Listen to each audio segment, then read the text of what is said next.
Welcome everybody. My name is Michael Chalowitz, and today we are going to be discussing about an emergency fund. A lot of people get very excited, especially with the headlines being today. Bitcoin hit 42K. Are we heading to 50K?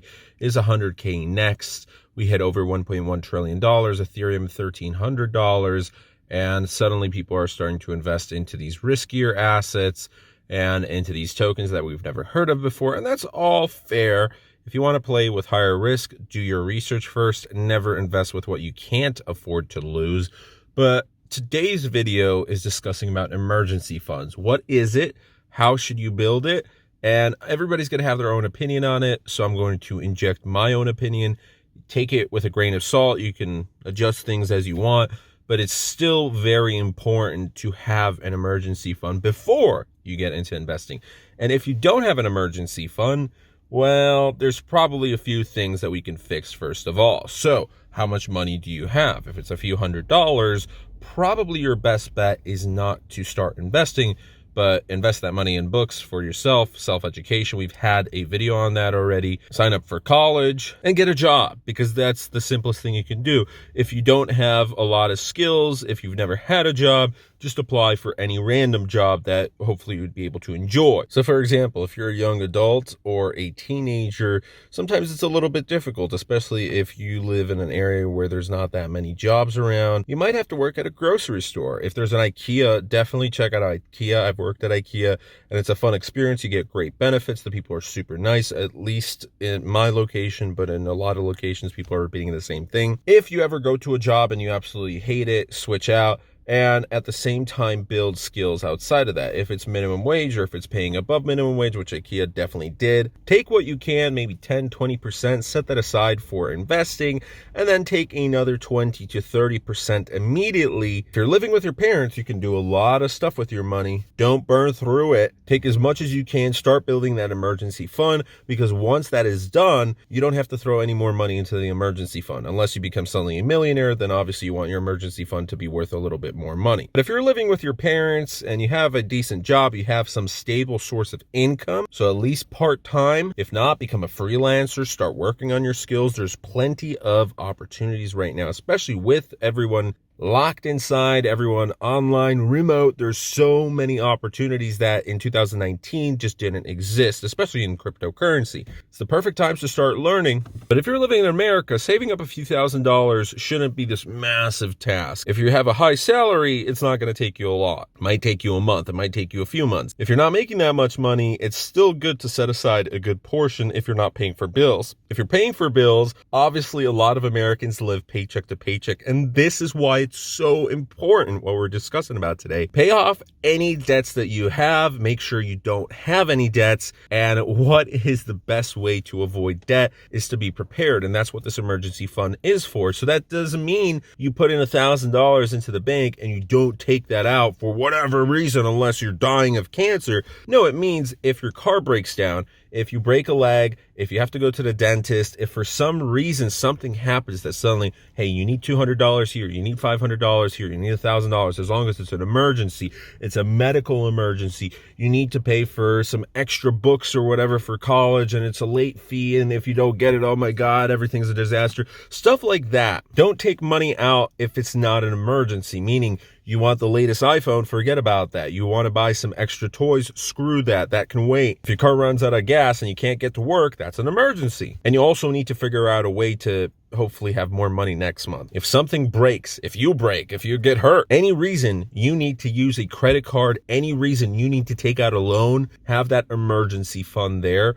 so you do not go broke completely. Because as soon as you take out debt, you're paying extra interest. And if you're saying, I need a car, but the emergency fund isn't going to cut it, well, you have some problems right there. If you can't afford a $10,000 car, you can't afford it. That doesn't mean, oh, go take out a crappy loan with bad APR. No. You drive a $2,000 car because you can't afford that. You have to live frugally. You have to live a minimalistic lifestyle if you want to invest more money into cryptocurrencies.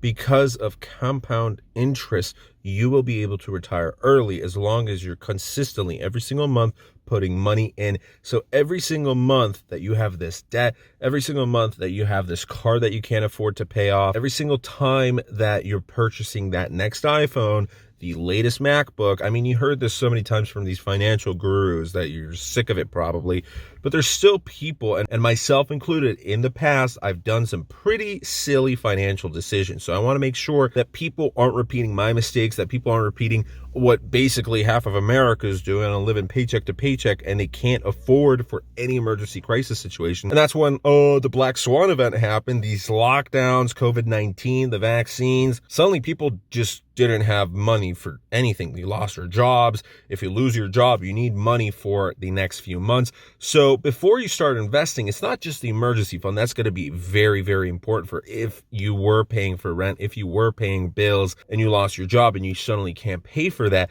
and you have no money, take that out of the emergency fund. You can always replenish the emergency fund later when you get a job. During stable times, if you have no money, don't start investing a few $100s you have. Forget about that. If you have a job right now, keep saving up some money until you have a few $1,000s to invest. But mainly, your main focus is try to have $2,000 to $3,000 in that emergency fund.